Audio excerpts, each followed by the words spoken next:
It's 4 o'clock on a Monday, and you know what that means, don't you? It's time for another exciting episode of Taxi TV Live.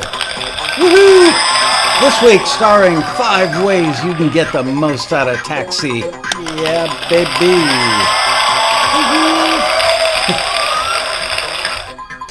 That was fake enthusiasm, if we're going to be honest about that. Well, I'll tell you why in a second. But before I say hello to the folks in the chat room, I want to talk about the fact that I really do get unbelievably frustrated. There, we got sounds. Yay. Okay, I get really super duper frustrated when people say, oh, yeah, I was a member of Taxi and not much really happened for me. I don't know if it's worth it. And then you come to find out that they dropped out of Taxi early in their first year. They made a few submissions. They didn't get forwarded. Clive Davis didn't show up at their front door and say, you're the greatest act I've ever heard. And they put their tail between their legs and they go home. So what they never tell people when they say, I didn't get much out of it, is because they didn't do the right stuff. So I'm going to tell you guys 5 ways you can get the most out of Taxi. And I know that many of you guys, especially those of you in the chat room for the live show, are experienced members. You've been around for a while and you may know a lot of this stuff. But just know that at the end of the show, probably about 2/3 of the way through the show, I'm going to ask you guys to give us some tips in the chat room for ways that new members can get more out of Taxi. And then when the show is over, I'm going to ask you guys to post some tips in the comments, and whoever gives the best tip in the comments is going to get a free copy of Writing Production Music for TV by Steve Barden, which I think is, well, it's not only the best book on the subject, it may be the only book on the subject. Anyway, it's a great book. Steve's been a great guest on Taxi TV probably 3 or 4 times now. And so we're going to give away a copy of that book by people putting comments in the comment section underneath the video later. And with that, I want to say hello to my friends in the chat room: Martin Lacombe, Andy Pierce, Robert Else, Fentamalonas, Weather Eye, Jim Stamper, Wendy Landers, One Hot Day, Ron Kajawa, hey Ron, Floyd Armlin, Carl Wurzbach, Darren Fletcher, DW, Rainbow Kitchen, Bob Gunnerfelt, Gloria Covington, hello one and all. So I'm a little toasty today, but I'm going to give it my absolute best effort. The reason I'm toasty is that Thursday we put in a Ring doorbell and Ring security light on the back of the house. Last night, I didn't turn the ringer or the buzzer off of my phone, vibrator off of my phone, left it on the nightstand, went to sleep kind of early for me, trying to get a good night of sleep. And at 2:18 in the morning, I pick up the phone. Oh no, there's somebody in our backyard. I turn it on, and what do I see in the backyard? A coyote. Yes, sirree. Now, that's not so, unusual in Southern California, or frankly in many of the states in the U.S. But what makes it unusual is that we have a 6-foot fence around the entire backyard, actually a concrete wall, with machine gun turrets on it and armed guards. I'm kidding, of course. But how the heck did that coyote get over that wall? I do not know. But that explains the dead bunny rabbit that was laying at the bottom of the hill behind our house not that long ago. Anyway, so Mr. Coyote woke me up at 2:18 a.m. and didn't get a whole lot of sleep last night. I get goofy when I'm sleepless, so you don't know what might happen on this show today. I'm actually going to suck on a cough drop because I was a little sick over the weekend and still have a little like congestion and a froggy throat. But agua.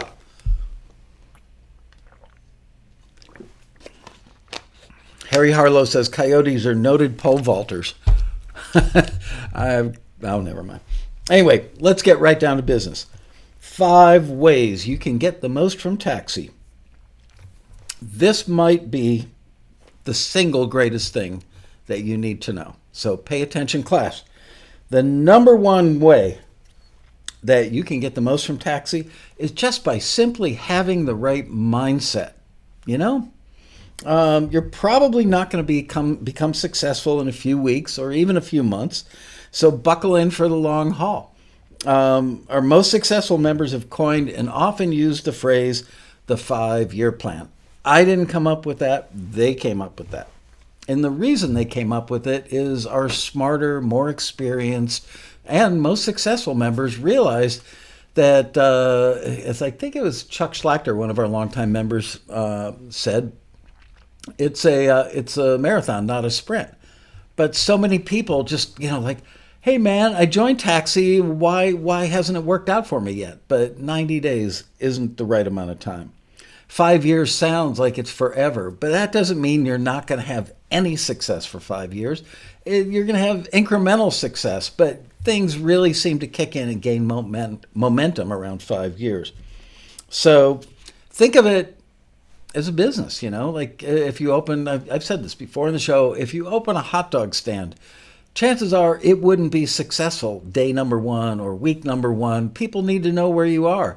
If you open a dry cleaning business, a pizza shop, a stock brokerage, a jewelry store, anything that you could possibly open, chances are so incredibly high that it's going to take some time, and it's going to take persistent work on the way to that success. So, only somebody who's a dreamer, and an unrealistic dreamer at that, would start something and just expect, boom, instantly, everybody's going to discover how incredibly talented I am, and then they're just going to, dump a bunch of money in my hands, and there you go. So that was number 1, have the right mindset. Oh, I made a note. It's on the next page. 5 or 10 forwards, and for those of you who are not part of Taxi yet, a forward means material that was in fact forwarded to somebody in the industry by us after we screened it. So 5 or 10 forwards is not enough in most cases. Some people get lucky out of the gate, but not very many. It's a numbers game, and you need to get as much music finished and in the hands of as many people who can use it and pay you for it as possible. So, taking a couple pieces of music and submitting them to stick your toe in the water and see if it's going to work, probably not going to work, and it's probably going to give you the wrong impression. Number 2 way that you can make the most of Taxi, this is related. Sorry. Man, that is one potent cough drop. Think of the music business as a business. The days of having a couple of great songs and having an A&R person hear them and just go, oh, you're so amazingly talented, and then sign you to a deal, that stuff rarely happens. Yes, you may read about it somewhere because, Billie Eilish or somebody's got a great publicist and that's how it happened for them, but that makes great press. For the vast majority of artists out there who are successful, no matter what form that success comes in, they had to work at it for a long time. They had to work at the music, they had to work at the marketing, they had to work at tagging their music so that it got picked up when people search for it, all that stuff. So in today's music business, no matter if you're doing film and TV syncs, trying to make it as an artist or writing songs for artists who are already signed, you cannot depend on others to do the work for you. Everybody seems to be an independent artist, or the need for everybody to be an independent artist is really incumbent on all of you. So suck it up, just suck it up, dude. Learn what needs to be done and just do it. People who make it today's music business are self-starters who take their destinies into their own hands. Stop feeling sorry for yourself.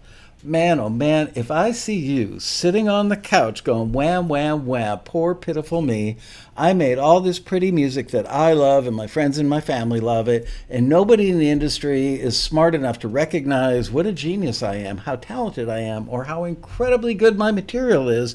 If I see that happening, I'm coming over to your house and I'm going to smack you upside the head with a pillow, and we're going to have a long talk, okay? So don't get whiny. Stop feeling sorry, stop feeling like you need a lucky break, and make your own lucky breaks. These aren't just words that I read in some self-motivation book. This is me telling you this from my heart because I have watched our members either fail or become wildly successful and everything in between for 28 years. And I've noticed that the successful people almost to the person, do the same things over and over. And, I don't know about you guys, but yes, years ago I read, I think, 3 of Anthony or Tony Robbins, the self-help guru, the guy with the teeth. I've read his books. And one of the things he pushes consistently is model successful behavior. So, lo and behold, look at that. Our successful members have modeled the successful behavior of their peers who have already been successful before them. It just makes so much sense. I don't understand why people submit 3 things, put their tail between their legs, and go home after a couple of months. Doesn't add up for me at all. The number 3 way to make Taxi work for you. Is that what I was calling it today? To get the most from Taxi. The number 3 way to get the most from Taxi is... Hold on. We have a drum roll for number 3. Develop recording and production chops. Right? Makes perfect sense. If you want to be in an industry that requires recorded music, guess what you should know how to do? Record your music. I'm so serious. If you don't already know how to use home recording gear, just figure it out. Learn how to do it. Thousands of people have come before you. It's not that hard.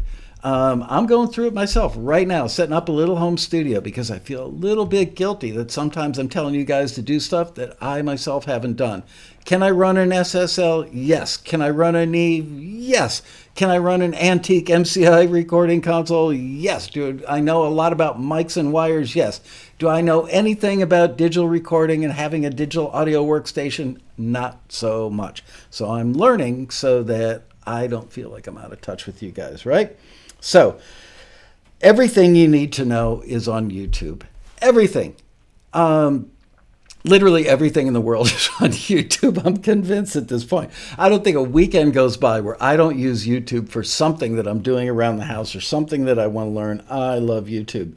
But it's like going to the gym. You're not going to drop the pounds if you don't work out. If you have to rely on somebody else to do your recording and production, your ability to hit deadlines, which are really important in the sync world, and your ability to make changes in a timely fashion is severely hampered. Severely, okay? So, once again, I say develop recording and production chops. I do know a lot of members who knew nothing, and they went out, they maybe even started with GarageBand, which is free with every Mac, and it's reasonably comprehensive. You can certainly learn a lot by using it. It's not something that you're going to use for the entire rest of your career, but it's a good starting point. If you want to develop some early chops for free, use GarageBand. Make a lot of mistakes. Fail often. Okay? Number 4 on my list. Where'd it go? There it is. Read the taxi listings every single day of your life. You know why? Because we put a ton of effort into bringing you the best opportunities anywhere in the industry. I mean, frankly, we know companies that actually make up their listings. They don't tell the truth. Can you believe it? They actually make up fake listings. People are submitting their music to listings and requests that just don't exist. By the way, I just heard, let's say like Tuesday of last week, yet another so-called competitor of taxis. It's been around for, I don't know, probably 8 or 10 years. Go to their website. They're not there. Why? I'll let you be the judge there. I'm not going to say who they are or why they're not in business anymore, but I didn't think they were maybe doing it. No, I'm not going to say. Anyway, read the listings every day. People reach out. This is something that I've noticed time and time again, is we will get these kind of nasty emails from people saying, yeah, I signed up for your service and you guys never have listings in the genre that I do. Well, that means one of two things for me. Either they don't really know a genre they're in. There is this magical, mythical, genreless genre that sounds kind of like really, really weak 70s singer-songwriter music, but it's not as good as really, really weak 70s singer-songwriter music. So it doesn't really have a genre, but there are a lot of people that make that genre.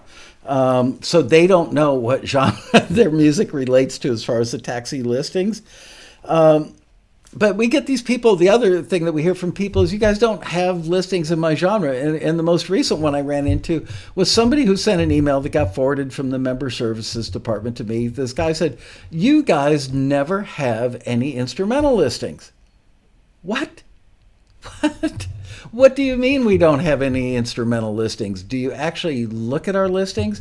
Do you go to our website at taxi.com and click on Submit Music and look at the listings? Do you get our emails every day of the year except for Christmas and maybe Easter? Of course we have instrumental listings. Yeah, they ebb and flow, but I would say it's one of our more popular genres. We get a lot of requests for instrumentals. So turns out that this person wasn't getting our emails. He also felt ripped off because he wasn't getting the emails that he paid for. Well, guess what? They were going to his spam folder. So no wonder he thought we didn't have any listings in his genre, because he wasn't actually seeing the listings. So make a point to read the listings every day. It serves many purposes. Maybe the most important purpose, the most important purpose is there are opportunities that may be really applicable to the music that you love to make, right? Your genre, or genres plural. The other reason is it keeps you very much in touch with what the industry as a whole is looking for. Taxis listings are very reflective of what the industry wants and needs. They need it. They want to pay you money for your music. Come on, you've been waiting your whole life for that, right? You want people to give you money for your music, and finally you've got a place for it. You've never checked your spam folder. You don't bother to read the emails if you do get them every day in your inbox. You don't read them, so you don't know the opportunities you're missing, and then you complain. That taxi thing is not really working out all that well for me. Shame on you. Do you really have the right music for the request? When you spot a listing that looks like you might have the right music, reread that listing. Just reread it again. Don't get super excited when you see a particular keyword within the listing that's like, somebody looking for pop songs about roller skating, and you've got an R&B song about roller skating, but you figure, what the hell, it's about roller skating, so I'm going to send it in. But they really, let's say they asked for emotionally upbeat, up-tempo, happy songs about roller skating, and you send in a song, let's say you send in a really like street-sounding hip-hop song about, some guy that you ran over in your car while he was roller skating. And the only reference in the whole song is that one reference to him roller skating. And you say, that asks for roller skating. I've got roller skating. I think I'll send it in. Duh. So read the listings carefully. If you see something that you think you've got the right music for, reread it again. Just take a little chill pill and read it slowly and carefully and think to yourself, do I really have what it's asking for, or am I being delusional? Because if you really have it, then we want to hear it. They want to hear it. The people who need it, who've asked for it. You'd be really smart. I've heard this from a lot of our successful members, that when they see a listing that they think that they've got the right music for, or they want to create music for it, they actually bullet point the things in the listing. And then they go through and they go, okay, does this song I'm about to submit meet the criteria for many, if not most, or all of the bullet points on that list? If it does, then send that sucker in, because it's probably got a shot. Okay, another thing that you should never do. These are kind of subheads underneath the number 4, which was read taxi listings every day. So this subhead says, don't try to submit music that you wrote and recorded years ago. There is an exception, and I'll tell you what that is in a minute.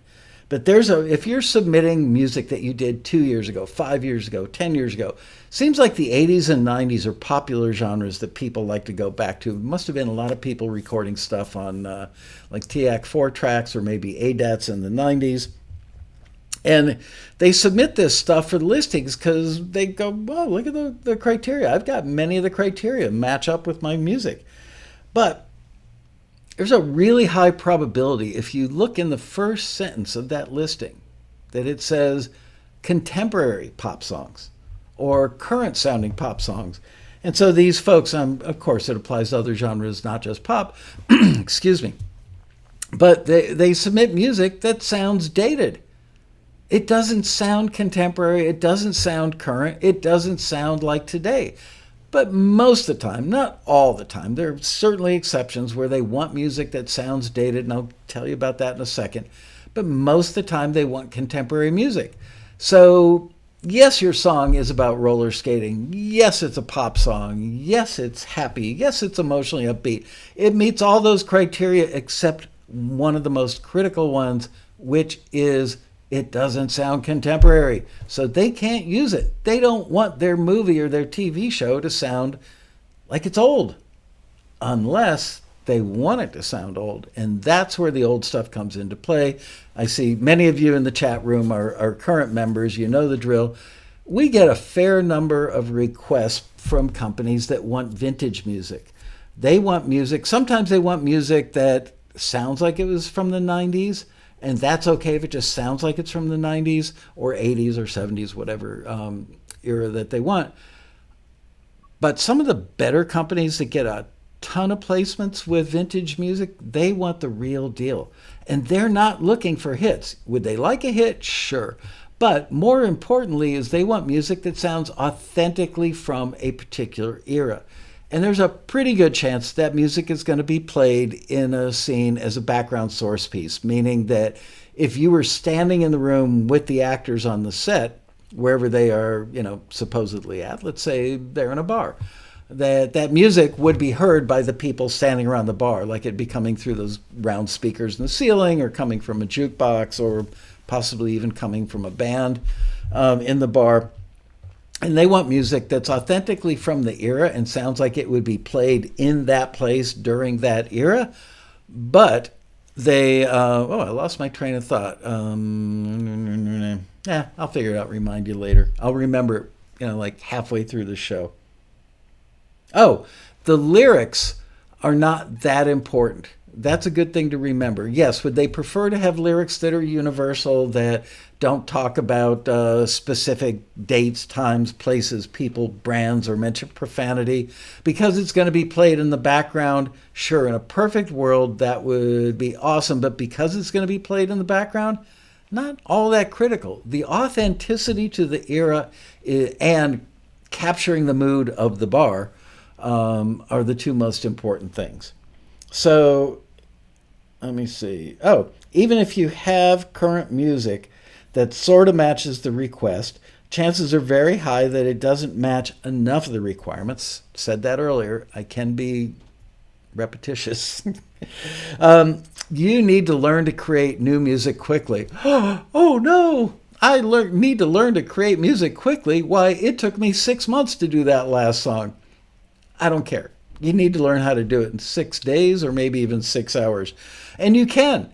I know that for a fact because so many of our successful members can create music on demand relatively fast or relatively quickly if you speak really good English.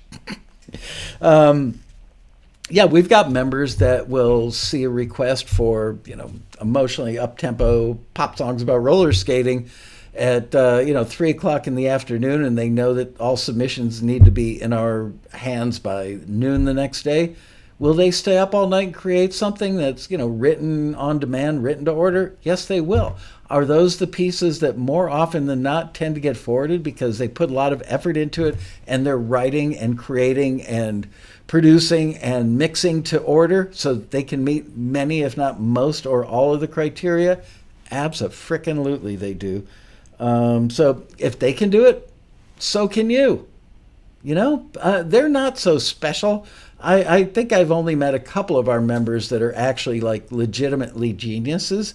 And I haven't met that many members that are like, Stevie Wonder talented or Jimi Hendrix talented or Eric Clapton talented. We have a lot of members who are really, really darn good. Even our like superlative members that are just amazing. It's not that they're creating hits, it's that they're submitting the right music.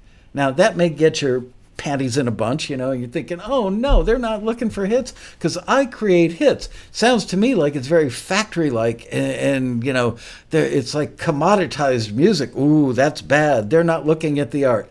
Well, truth be told is, especially in the world of sync, more often than not, it is a bit of a commodity, but it's a commodity that's got to match what they're asking for, because they're not going to hear an amazing song and go, my goodness, we need to rewrite the scene and just totally redo the scene and the dialogue, the whole thing, because this song is so good. We have to now change the film or change the TV show.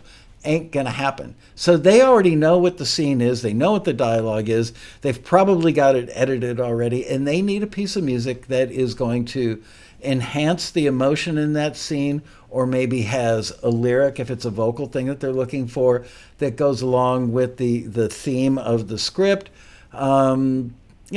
It's got to enhance the mood, got to enhance and support the emotion.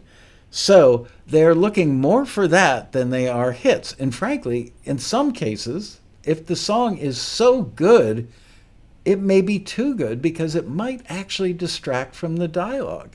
It pulls the viewer out of the scene and gets them into the song.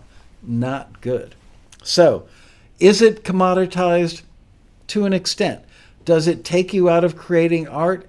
Our most successful members tell me no. The opposite actually happens, because they get better from doing it faster and more frequently. Their writing chops get better. They're able to turn the muse on instead of waiting for the muse to just drop by, for like a glass of wine and whatever. So they're able to make the muse appear on command, get their creative juices flowing, and create music that is for that thing that the person in the industry wants to actually use and pay you for.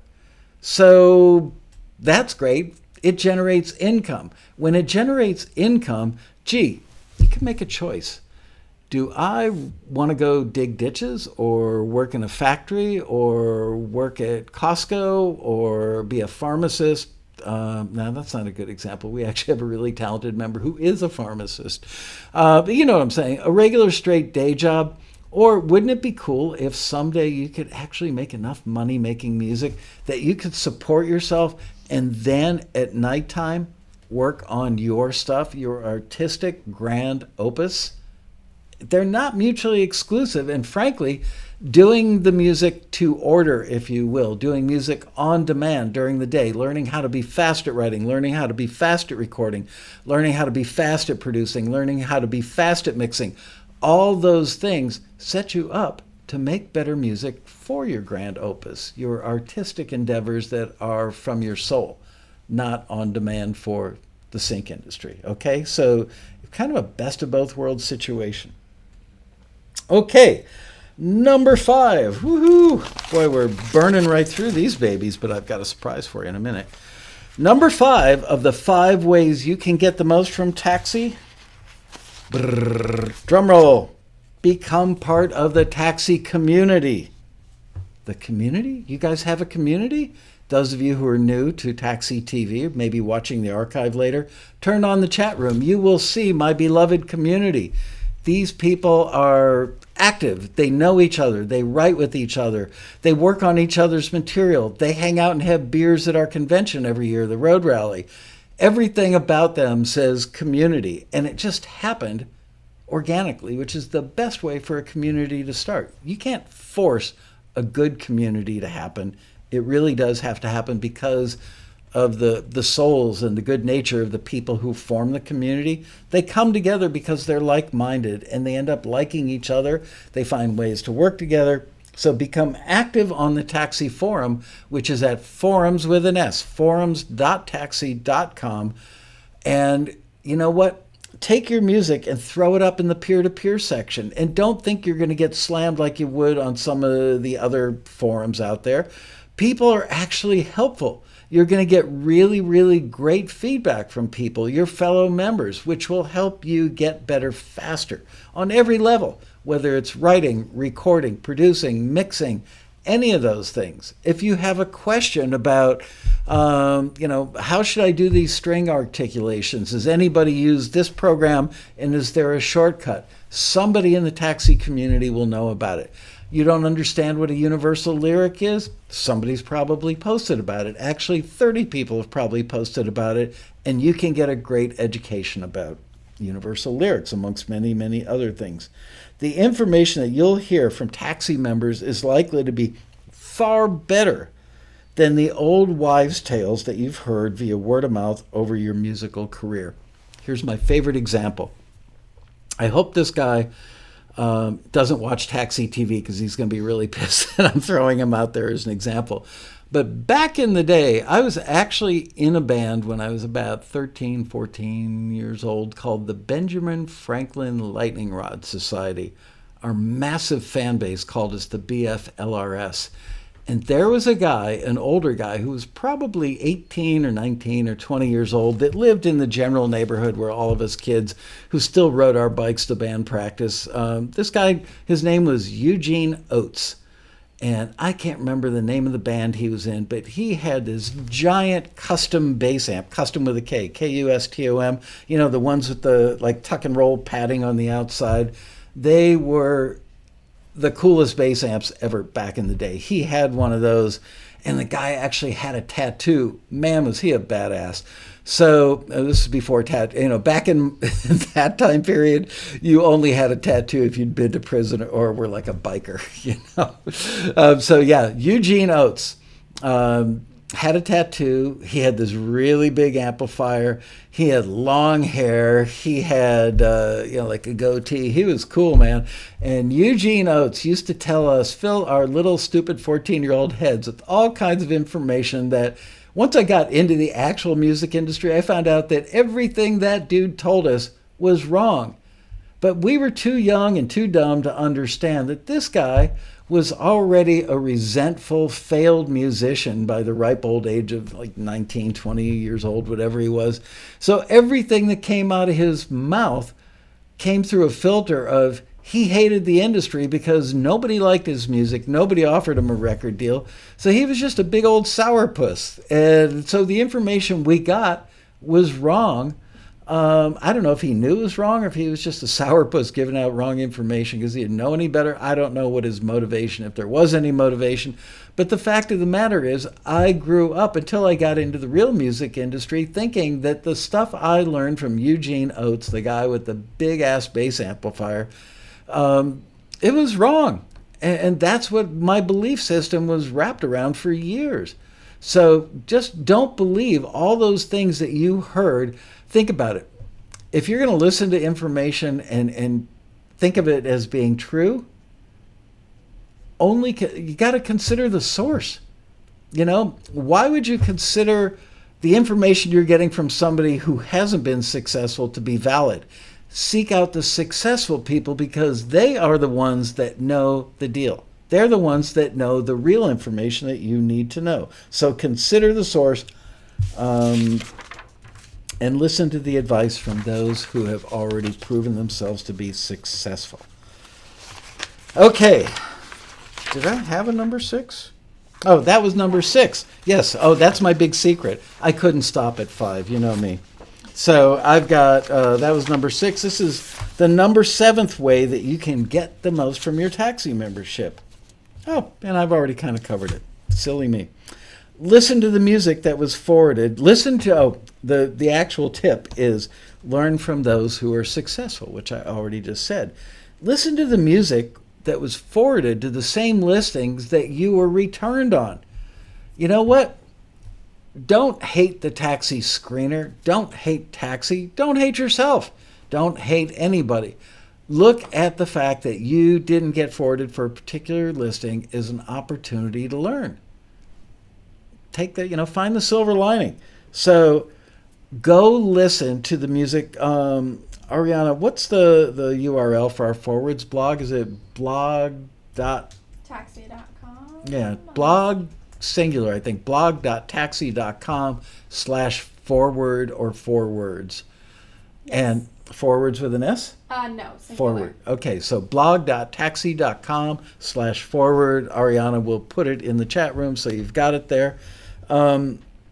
You'll see people every day, I think virtually every day of the year, we post the material, we post the song titles and the artist names and the members' names of the material that was forwarded and which listings it was forwarded for. Also, on the aforementioned taxi forums at forums.taxi.com, you can go look in the forwards part of the forum, which is the very first thing on the first page of the forum, and you can actually see people that very proudly and deservedly so post their forwards because, hey, I got a forward. I've got a chance now. So listen to the stuff, that did get forwarded, and then listen to yours. And do your level best to be objective. Because when you listen, you're going to, if you are being objective, and again, treat it as a learning experience, humble yourself, listen to it and go, oh yeah, their mix sounds better than mine. They've got more guitars in there. Oh, look at that. The listing said guitar heavy, right? So they met more of the criteria. Their thing just sounds a little better. It's written better. Whichever aspects are the things that you didn't nail and they did, take that as a learning experience. Why wouldn't you? It's free. You don't need to go to college to take like a music theory class to get forwards from Taxi. Excuse me, Matt. My funky gunky throat. Oh, never mind.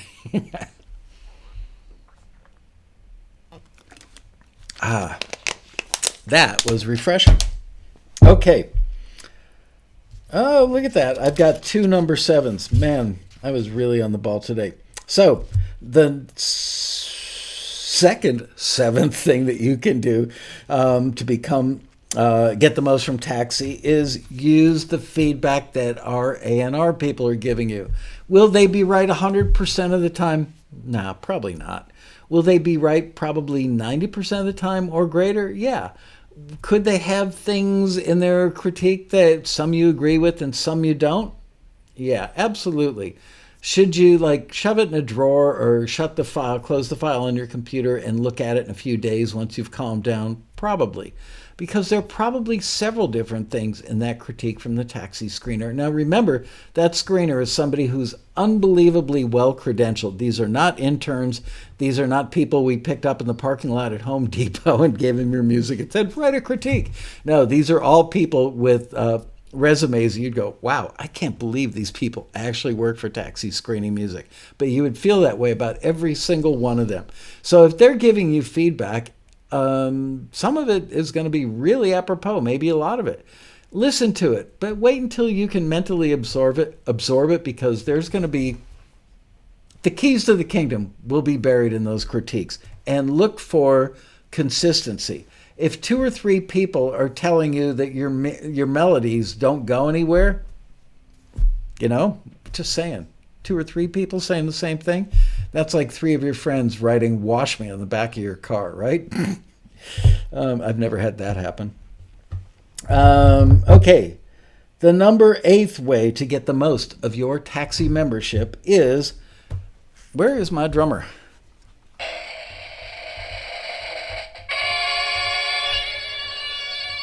Learn to collaborate. It's not something that most people, it's an acquired skill, right? Most of you are probably working in isolation. Home studio owners and musicians, largely isolated. Basement studios, bedroom studios. In the case of Matt Vanderbo, up until very recently, he was isolated in a tool shed in his backyard. Bet he didn't have any coyotes in his backyard. So anyway, learn to collaborate, because number 1, it gets you out in the world, and it gets you some real world feedback from people who they're in your world. They are doing what you're doing. And now you would think, well, it's in their best interest to give me bad information, because if they steer me down the wrong path, then there's a better chance that they will succeed. For some reason, and I've never really truly been able to figure it out, our members are just awesome. They don't do that stuff. I won't mention other forums that I go on that are about gear. Um, the people on those gear forums, like if you post a song in there, they'll tell you what an idiot you are, how bad the song is, tell you that it sucks. I don't know why they're so malicious. The people on the taxi forum are incredibly supportive. You'll find that to be true at the Taxi Road Rally, our annual convention as well. There's an incredible sense of we're all in this together, and rising water floats all boats. All those cliches become true at the Road Rally and on the Taxi Forum. If you're watching the archive of this show on YouTube after the fact, after we've done, we're doing a live show right now, you'll find if you open up the live chat, which I'm looking at, hi guys, the people in the live chat are sitting here, they're building a community as I'm talking to you. Frankly, it's hard for me not to jump in there and hang out with them. They're talking about their productions, their writing, their schedules, their techniques, all the ways that they've become successful, and they share it live during the show. So that's a community, certainly an extension of the greater community. So not only do you get feedback from Taxi's A&R staff, but you're learning to collaborate, and you're going to get feedback when you collaborate. So let's say that you're really good at engineering and production and mixing and all that kind of stuff, but you really can't write a melody all that well. Well, lo and behold, maybe in this chat room, Peter Rahill says in the chat room right now, Taxi is a pay-it-forward friendly community like I've seen nowhere else. Just saying from the Peanut Gallery. Thanks, Peter. That was well said. I agree. So, whatever your strength is, somebody else needs it. Whatever your weakness is, somebody else has a way to kind of counterbalance that. You know what they say, baby, two heads greater than one. So you're probably thinking, oh, I don't know. How do I know that they're like not going to rip me off? If you're really that worried about somebody ripping off an instrumental cue from you, you might want to think about another profession. If you're working on, like a song that you absolutely want to get to, Ariana Grande. Look, I've never heard of anybody in the taxi community ripping off anybody, but I can't say with absolute certainty that would never happen. I've been in the industry for 40-some years. Frankly, I could count the number of times somebody was legitimately ripped off by somebody else with intent, like on these 3 fingers. Yeah, those 3 right there. I don't think that most creative people are inherently thieves. I think that it's always possible somebody could hear a great idea and then 2 years later they're working on another piece of music and that great idea pops into their head. I know back when I still engineered and produced, I would absorb other people's records. I would listen to them till I wore the grooves out. And I'm sure that I reached back into my bag of tricks and used some of those tricks I learned from people who were better than me. But that was creative borrowing. I didn't steal, that's different than actually hijacking somebody's lyric and melody to the point where you've clearly infringed their copyright. But like I said, I really think that 40-some years in the industry, only 3 times have I ever seen something where I went, wow, that was about as obvious of a ripoff as it gets. So the benefits of collaborating, I believe, far outweigh the downside of not collaborating, because you fear that maybe you'll look bad in front of a collaborator, or maybe you'll make mistakes, or maybe they'll rip you off, or maybe they'll waste your time. I guess all those things are possibilities, but it's kind of like dating, You don't meet Mr. or Mrs. Right till you kiss a lot of frogs. And from what I understand from Taxi members who do collaborate on a regular basis, that they kind of pre-qualify the frogs they're going to kiss by hanging out with them in the chat room on Taxi TV, by meeting them on the forum, then eventually meeting them in the flesh at the road rally, and they bond and they go, you know what, let's go on a first date and see what happens. So many of those frog kissing contests have turned into incredible collaborations. I just finished interviewing Cass McKenty, who I think I just saw in the chat room. Cat's a goat farmer. Cass is a goat farmer. Cass worked in the film and TV industry as a construction coordinator for many, many years, and then retired early, and he moved upstate, and he lives up by, Cass, where do you live? His lips are covered in warts. TMI cast. TMI. He lives up by where's that place they had the Olympics like 1,000 years ago when Peggy Fleming was Squaw Valley. Thank you. He's isolated. He lives on a farm. Oh gosh, who else I just talked? Oh, Henry Winkle. I was just going back and forth in email with Henry Winkle probably 10 minutes before I started the show. Henry lives on, a big piece of land somewhere out there in the nether regions, fairly isolated, but yet both of them collaborate, and they have found that collaboration has really upped the productivity and the quality of their music big time. So there you go. You know what? If you can raise goats and live on a farm outside of Squaw Valley and collaborate with people from all over the country, if not all over the world, via, working down a wire, sending files back and forth, maybe the occasional video conference or phone call, why wouldn't you do that? Try it a few times. You don't know until you try. Get over the fear. Fear of the unknown is a career killer. Don't let it kill your career. Okay. Number 9. Don't freeze when somebody offers you a deal. Oh my goodness. If there was ever a way that you'd get the most from Taxi, it's by actually doing a deal when somebody hears your music and thinks it's right for what they need. And don't go, what do I do now? I've never seen a contract before. Look, if it's for an instrumental cue, and I don't mean to demean instrumental cues, I'm actually probably their biggest fanboy on the planet, but they are a little bit disposable. And I don't mean that they're crap, not that kind of disposable, like a diaper. They're disposable like you can write 5 more of the same kind of cue. So, if it doesn't work out, no big deal. If somebody offers you a deal and it's a company that you met through Taxi, we've already vetted that company. And honestly, in 28 years of being in business, I think we're up to 3 companies that we no longer work with because they represented themselves one way, and they were actually that thing that they represented themselves to be, and then at some point changed their deal or got lazy or didn't return phone calls or emails from people in their catalog. Whatever the reasons were, we just said, you know what? We don't feel good about connecting our members with them anymore, so we just quit working with them. But the vast majority, and we have literally run listings from thousands of companies over 28 years, thousands. Only 3 of them have ever bummed us out. So chances are, if you are being offered a deal by one of these companies, now it's probably a kosher deal is what I'm trying to say. It may not be the deal of your dreams.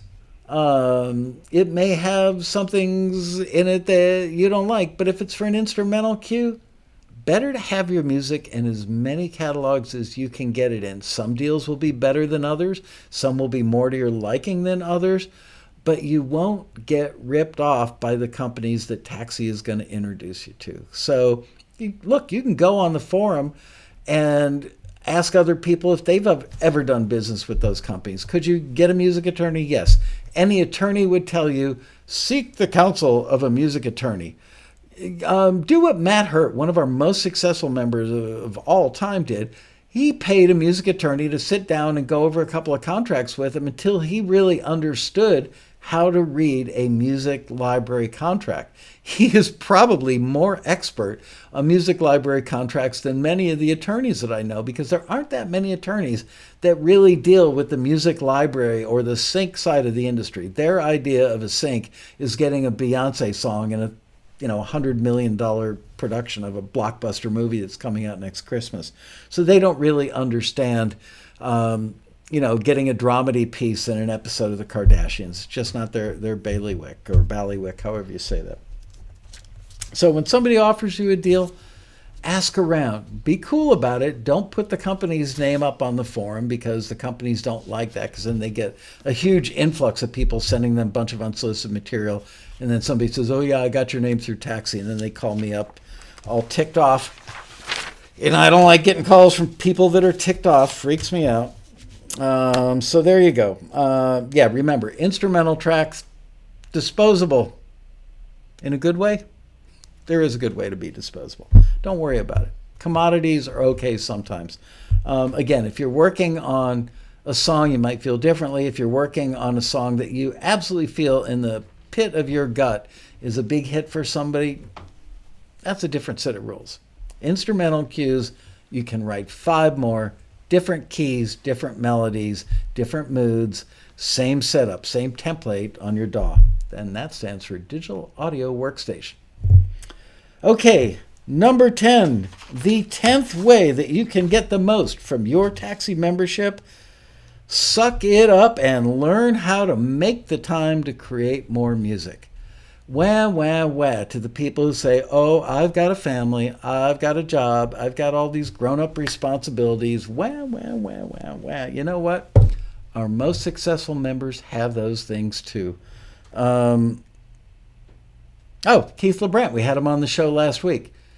Sweetest, nicest, most humble, awesome guy in the world. I love Keith LeBrant. Keith, that's for you, baby. He's just an awesome guy.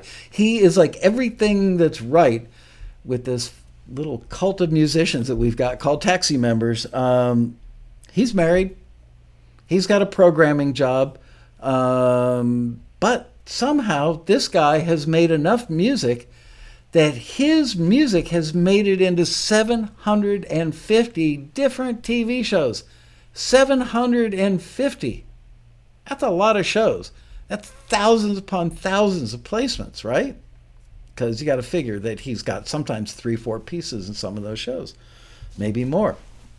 So he's got a family, got a wife. He's got a daughter who I believe Olivia is 7, I think. And he's got a pretty tough job. So he finds the time.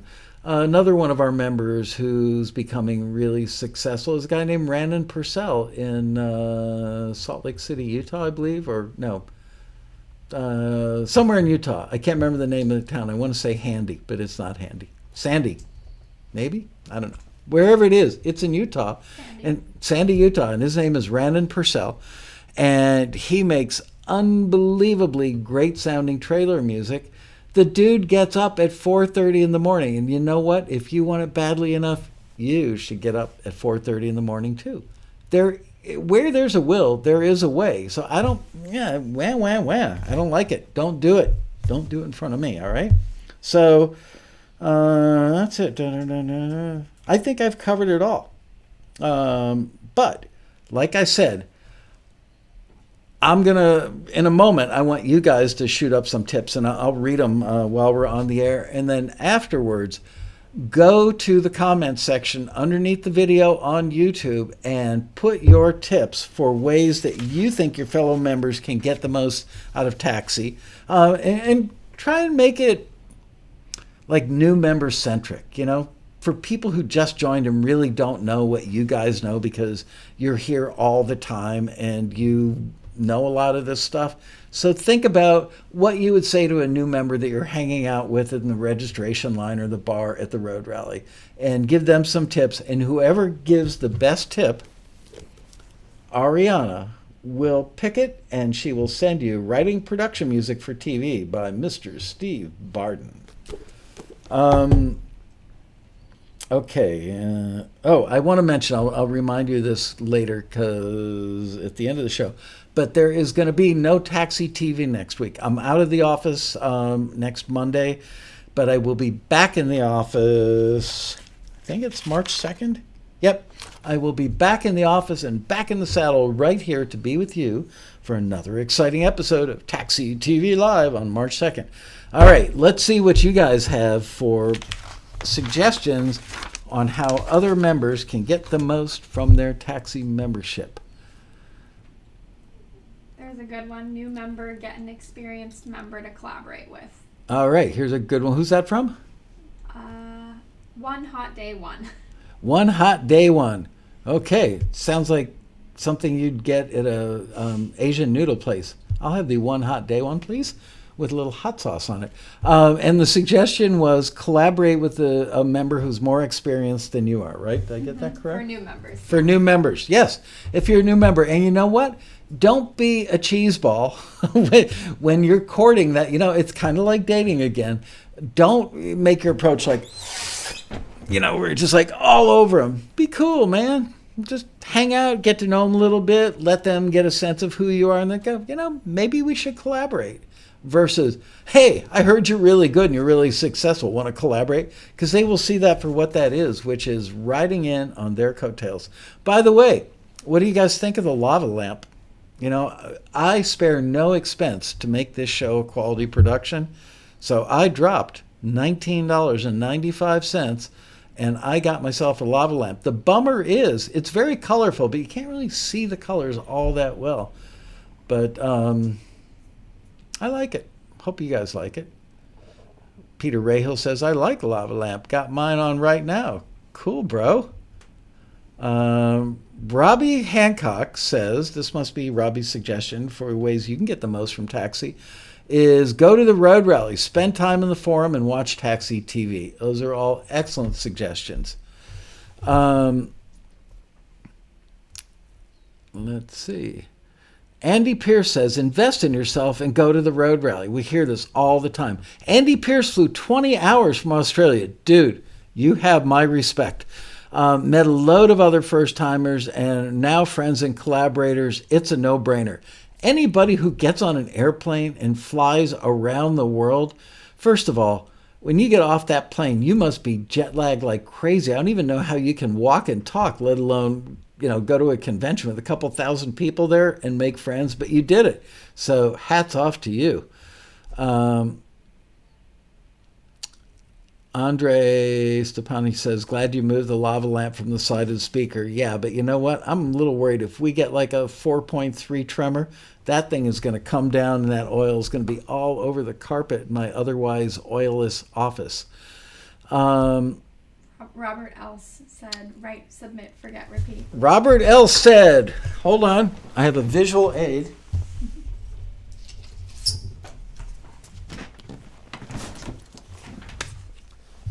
Write, submit, forget, and repeat. It's like lather, rinse, repeat.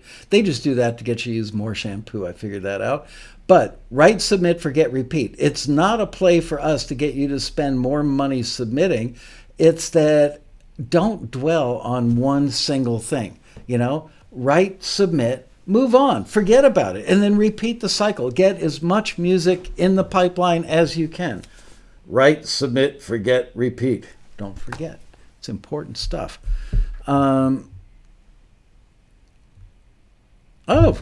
Cass McKenty says, Rick Allen, he's talking to Rick Allen, I offered lots of free mixing on the forum in the beginning, and he met lots of great collaborators that way. See, that's what I'm saying. So there are people out there that make great music, but they can't mix. Cass has a really nice studio at home. He's a talented dude, so he offered up his skills, and lo and behold, now Cass is dating many of our fellow members, musically, I mean. Robert L. says, this is a good look for me. Okay, I'm going with it. Marion Laird says, I'm going to get to one of those road rallies. I'm going to get one of those when I go to the road. Oh, you're going to get one of these, Marion? Okay, I'll save this one for you because I love you. You've been a loyal Taxi member and chat room person forever, and I really appreciate that. Ann House says, if they never have listings in your genre, damn it, learn to write in the genres that they're looking for. You know what? That's great advice, Ann, and here's why it's great advice, because there are like neighboring genres. Folk is not that far away from singer-songwriter. R&B pop, not that far away from Latin pop. So there's always a way to like drift out of your lane a little bit, find something else that you could be good at. Wow. Martin Lacombe says, Mike, get that tattooed. You know what? Okay, I'm going to do this for the next road rally. I am going to get this tattooed on my forehead for the next road rally. And then I'm going to wear my checkered pants and my yellow sport coat. Fentamalona says, have fun. You can't keep going if you don't find it fun. I learned that from Dean's book. That's Dean Crapane's book that he won on Taxi TV. You know what? Hang on a second. I'll be right back. I'm going to recommend another great read for you. I'm coming back. I swear I am. Don't leave. Here I come. Dean Crepane, we love him. He's tall, he's handsome, he's smart, very talented. And he wrote the seminal book, Demystifying the Q by Dean Crepane. Nobody can spell his last name right. I've known him for probably 20 years. Consider him a close friend. Can't spell his last name right. But doesn't stop me from recommending his books. And you should also get the companion book, Demystifying the Genre. If you've ever wondered like what a dramedy cue sounds like and how you make one, this book explains it to you. It's awesome. They're both awesome. Let's see, what else? If you miss a Taxi TV episode, watch it later. It's Ooh. really helpful. Watch it again. Gloria Covington. Gloria Covington, thank you. Gloria, Ariana just told me, Gloria says, if you miss a Taxi TV episode, watch it. Watch the archive on YouTube. Yes, they are all up there, at least the ones from recent years. The ones we did on Ustream 1,000 years ago, probably not all on YouTube. The video quality was so bad, probably not there. And you know what? Watch them again. I actually have people, I'm really flattered by this and really grateful that people find the episodes so valuable, but people tell us that they will watch the live show and then they listen to the podcast in their car while they're commuting to and from work. As a matter of fact, Ariana, if you would be so kind, can you post a couple of the places where they can find the podcast in the chat room? McCall Music, Deb and Keith say, just when I think I'm getting closer, I get a forward or two here and there, then it seems like the bar raises again. I'm out of it. So I take the challenge. Try again. Thank you. That's very, very, very smart of you. Greg Pearson says, learning to pay attention to the listings and how the criteria may fit what I may consider submitting. So his tip on how to make taxi work better for you is pay attention to the listings and how the criteria may fit for what you consider submitting. That has really helped me to think more objectively before submitting. Thank you, Mike. Why, you are welcome.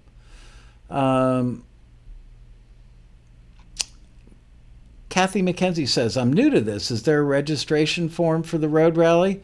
You can't register for the 2020 rally yet, but you can see the rally webpage, and that will also show you last year's schedule, so you'll see what you're getting. And it's worth mentioning that every single taxi member gets a free pass for him or herself and a second free pass for a spouse, a friend, a bandmate, a co-writer, collaborator, whatever. The road rally is life-changing. Nobody ever believes it coming out of my mouth because I own the company and they're absolutely certain that I'm biased. And you know what? Truth be told is I am biased. But ask any of the people in the chat room who've been to the road rally and they will tell you that there is no other convention for people like you that is as good as the road rally. And what makes it so special are the people that go to the road rally. Yes, is our programming great? Yes. Do we have great teachers, mentors, panelists, all that stuff? Yes, we do. But the icing on the cake with the cherry are the people that you meet there and the relationships you build with them. Peter Rahill says, take advantage of the free peer-to-peer critique and reviews on the community forums. You know, I mentioned it a little bit in the show, or, you know, when I was going down my laundry list before. Absolutely, the greatest feedback comes from the people in our forum. They don't have an attitude. They're not trying to hurt you. They're not trying to build themselves up by, carrying you down. I do find, however, this is just an observation of mine that's probably not true 100% of the time, but usually when you put stuff up on the forum and ask for feedback, usually it's newer people that jump on it quickly to offer feedback because they have good intentions and good hearts. And sometimes because they're newer, their critiquing chops it's one thing to form an opinion. It's another thing to have an opinion with a suggestion. So they may be kind, sometimes maybe a little too kind. And they say, oh, that's really lovely. That's really good. But they're not really listening with the taxi bar in mind yet.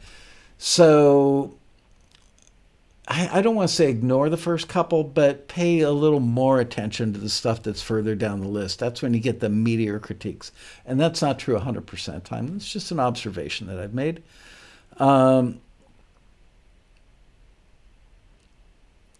Ailey Matters, or Allie Matters says, I need my music to be placed and not ignored. Okay. Tom Hoy says, also send your song in for a custom critique. He didn't actually say the word custom, but using my exceptional powers of ESP, I was able to fill in the blank. We do custom critiques that, and thank you for bringing that up, Tom. We never market it or promote it like we should. We just don't. And people that take advantage of it absolutely swear by it, so I should probably spend more time yakking about it. Custom critiques, what do we charge? $20 a piece for those. And the screeners spend a lot of time and give a lot of detailed feedback. People who've taken, so in other words, you're sending your music in just for like a general critique. You're not sending it in for a particular opportunity. But let's say you've just written something new, and let's say that you've written a new song and you don't know if it's good or it's bad. Does it need a bridge? Does the chorus pop enough? Is the melody interesting enough to hold people's attention? Do the lyrics invite the listener in? All those little things that add up to a great song. And you don't know. You can't be objective, and you don't have anybody that you really trust. Send it in for a custom critique before you go to the trouble of fully producing it. Brilliant, but effective.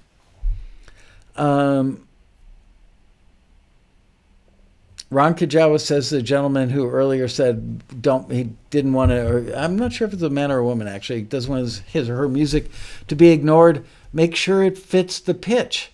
Then do all the admin stuff required. And what Ron means by the admin stuff is do a mix minus vocal, maybe do some stems, which are, like just the rhythm section, or maybe just the brass, or just the vocals, or maybe bass and drums. Break out some mixes like that, so that if the editors of a show need to go to a section, let's say with no vocals, to drop in a voiceover, that they've got it. Other stuff that would be considered administrative is tagging your music, tagging it with the right keywords to make sure that when somebody searches for it, that it can get found. Make sure that you tag it with all the writers' names and what percentage of the copyright that they all own. Make sure, above all else, that your contact information is in there. So if somebody in the industry wants to use it, they can. So there you go. Weather Eye says, I've spent more than $20 for critiques that weren't nearly as good as the custom critiques from Taxi. Thank you. Dean Crapaine's in the chat. Hey, Dean, how are you, buddy? Dean says, the Taxi Road Rally is a must-go. You will shave 3 to 5 years off your learning curve by attending, in my opinion, and connect with industry people. Can I use that in my marketing, Dean? That's a good one. I like it. The Taxi Road Rally is a must-go, says Dean Crapaine. You will shave 3 to 5 years off your learning curve by attending. That's probably a true statement. And you'll connect with industry people. You know what? People don't believe that they can actually connect with industry people at the rally. But it happens every minute of every day. Somebody is meeting somebody from the industry. We get so many emails and see so many posts on our forum from Taxi members who've gone to the road rally and met industry people just hanging out, having a beer at night, walking down a hallway, in an elevator, probably in the restroom. The industry people that go to the road rally, we prep them in advance. They know that it's a very friendly event, that they should, if they've got a stick inserted in any part of their body, take the stick out before you come to the road rally. And they do. Fantamaloma says, just finished reading Dean's book. Great stuff. I could not agree more. David Brown says, this is my second time being a Taxi member, once in the late 90s and now. I hope to attend the road rally this time, and I found the critiques very helpful.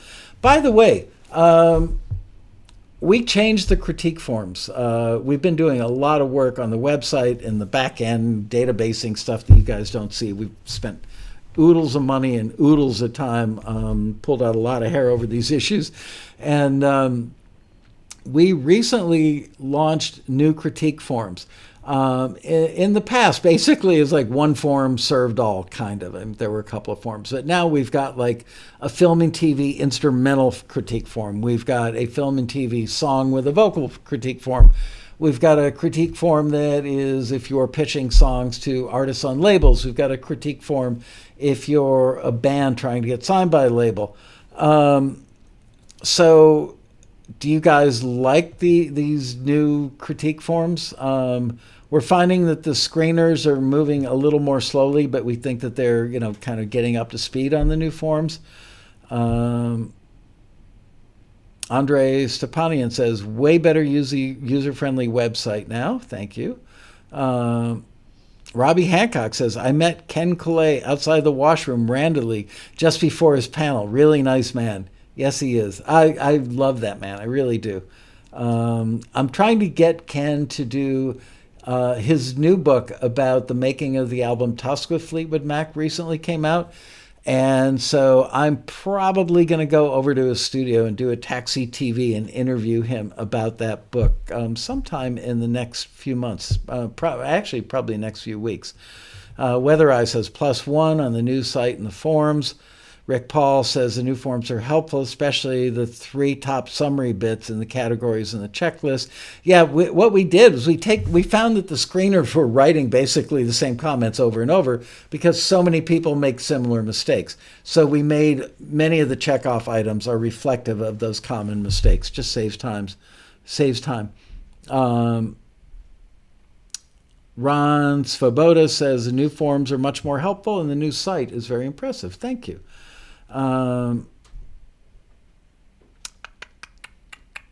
Chad Rosenberg says, I met several industry people at the rally, and they were happy to exchange business cards. A couple have been happy to follow up via email. See, I don't think that happens so much at other conventions. David Brown says the forms are better than before. So, all right. Also, did I mention this already? I'm trying to get the Bee Gees co-producers to come to the rally and do a thing with me at the upcoming rally, kind of like I did with Ken last year, where we take probably Saturday Night Fever by the Bee Gees and go track by track with them playing you individual, soloed instruments and various forms of the mix and talking about how that record came about. I go back and listen to Bee Gees stuff probably 3 or 4 times a year, and I'm amazed. Yes, it's 40 years old, but it still just has a certain currency about it. It's timeless. More than sounding current, it's just timeless.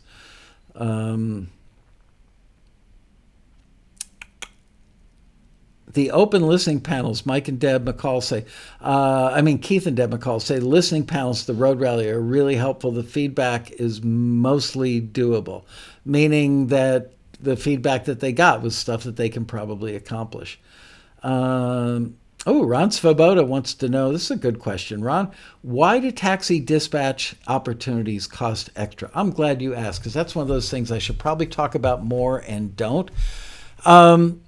Years ago, I think around the early 2000s, when we first moved into this new office complex we're in, just before we moved in here, all of a sudden we started getting requests from music libraries that needed stuff much more quickly. Most of our listings, for those of you who don't know, we didn't publish listings every day of the year. We published them in big batches on the 15th and the 1st of the month. Well, problem was, if somebody called us on the 16th and said, hey, I'm looking for XYZ kind of music, but I need it in my hands in 6 days, and we weren't going to publish the next batch of listings till the 1st of the month, which was 2 weeks later, we couldn't take that listing, and you guys didn't get the opportunity. So that started happening more and more frequently. Then we started getting calls from music supervisors that needed stuff in like 3 or 4 days. So we created Taxi Dispatch, but it required an office that was dedicated to that. It took about 1.5 people to take care of it because it was fast turnaround stuff, and they really had to focus on that and not any of the other listings. So getting them in the door, writing them, proofing them, getting them out, And then checking the music that came in, that the screeners, we had to call screeners in for like nighttime shifts and stuff. So all that cost money and time. So we said, what the heck, we're going to make this an upgraded part of what taxi does. Well, over the years, the industry has morphed to where it seems like everything is needed in a hurry. And then we found that we saw a lot more people submitting to the taxi dispatch listings that were instrumentals. And at some point, we did a survey. I think we asked, I want to say like 50 people, what would you like taxi dispatch to be? Because the industry has morphed into kind of like shorter turnaround times in general. And they all said, we just want more instrumental listings. So we started running almost entirely, not exclusively instrumentals, but almost entirely instrumental listings. We found that only 10% of our members are actually dispatch members because it costs like another $149.95 a year to be a dispatch member, which works out to like, I would say 43 cents a day or something. And it's also prorated. So if you're like 2/3 of the way through your membership and you want to give Taxi Dispatch a little test drive around the block, you can go to the website. It will give you a prorated number. So if you're signing up for a third of the year, it's going to be roughly $50. So it's a good way to get your foot in the door and give it a try. So dispatch has just morphed into almost all instrumental stuff. And frankly, sometimes we find that we run stuff in dispatch and not enough people submit to it. And then we have to pop out that listing and run it in the regular listings. So we're looking at all kinds of possibilities. It may be that this is the year where we actually raise the price of taxi, but include the dispatch listings in the regular price of taxi. So what do you guys think about that? Because obviously we haven't raised the price of taxi in 28 years. How much has your house value gone up in 28 years? How much more are you paying for a car now than you were 28 years ago? How much more does a pair of shoes cost? Food, all that stuff. Yet taxi is the only thing other than consumer electronics that has remained very affordable over the years. But our rent is, believe it or not, our rent is up to almost $14,000 a month, if you can believe that. Everything we do is just more expensive. The staff is more expensive. Advertising, oh my God, advertising, so expensive. So we were contemplating, we haven't landed on a number yet, but we're thinking about raising the price of a taxi membership, but rolling dispatch into it. So you get both for another number. So, maybe it'll be that we raise the price of taxi $100 a year, but you get $150 worth of dispatch with it. So let me know in the chat room. Yeah, Robbie, that's how much it costs. It's like $13,000 and change for the rent here. We've got a lot of square footage. Frankly, we've probably got more square footage than we need at this point. Oh yeah, the accounting. Thank you. Cass just mentioned the AB5, the new law. That's costing us $35,000 a year more in taxes because of this new law they passed where our screeners can no longer be independent contractors. Oh,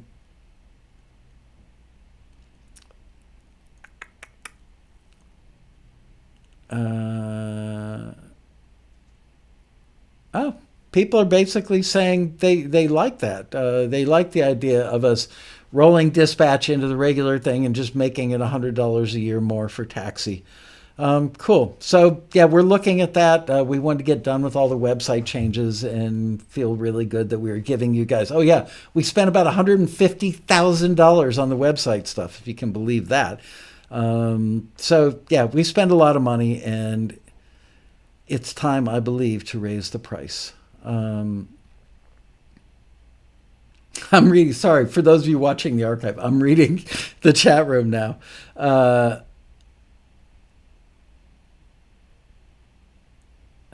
Somebody said, why don't you just take the whole thing online, let everybody work from home as remotes? You know what? We've had a lot of screeners that have worked remote in the past. And frankly, we just felt that the quality in some cases went downhill. Their delivery, of like getting stuff done in a timely fashion. Look, when there's a TV and a refrigerator nearby, it's a little harder to get stuff done. Plus, we really like them being here. It's kind of like the road rally. When they're here in the office, the screeners go grab a cup of coffee. They talk to another screener and they say, I'm a little stumped. I keep running into this particular problem. How do you deal with it? Or they go to the head screener who's here to solve those problems for them. Or if they run into something that they've already done, they can basically tag team another screener that's also qualified to work on that genre. So there are a lot of benefits to having them under the roof. It's good for them to feel like they're part of staff because now, thanks to the government of California, they are part of the staff. What did Gloria just say that people are agreeing with? Let's see. Oh, any chance there will be Christian gospel listings in the near future? Any chance there'll be Christian gospel listings in the near future? There haven't been any lately. Honestly, I don't know because we don't control. We do when we feel like a certain part of our membership base is being underserved because the industry is not reaching out to us. We will proactively reach out to the industry. We've had periods where we thought that we actually did really, really well with the Christian music industry, not the Christian gospel side so much. I will tell you that we have talked about, and we are loosely in the planning stages of putting together outside of Taxi, because my wife is a travel expert on the country of Israel. So we have talked about doing a Christian song camp actually in the Holy Land. Sometime probably we're looking at May of 2021, where we would do at least a week, if not 10 days there, and do go out and do some touring of holy sites in the morning, and then do writing in the afternoon, and then dinner time, maybe play some of the stuff that was written. So we're toying with that. So join us for that, Gloria. Peter Rahill says, that sounds ambitious. To which I say, dear God, yes, it is.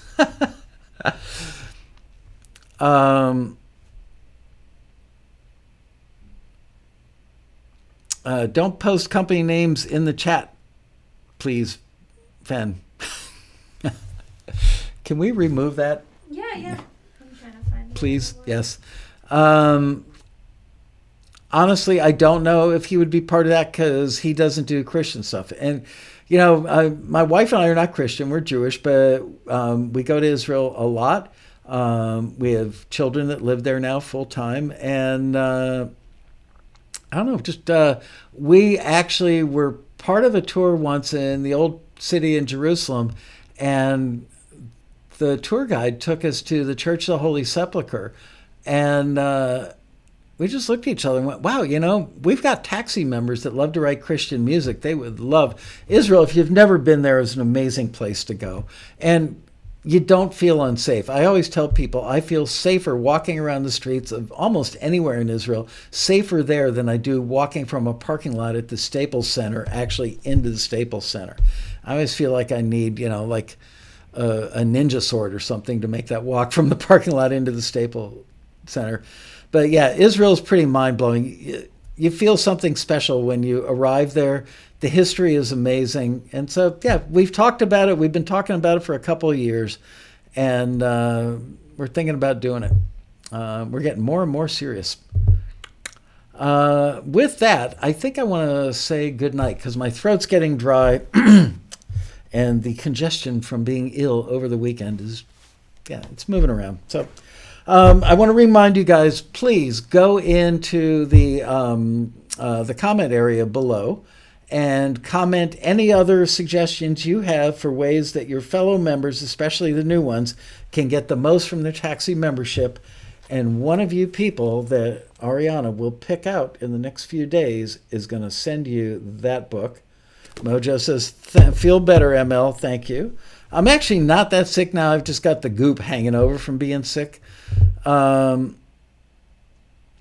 Tusk, the engineer, producer on that is Ken Clay, same guy that did Rumors. So with that, thank you.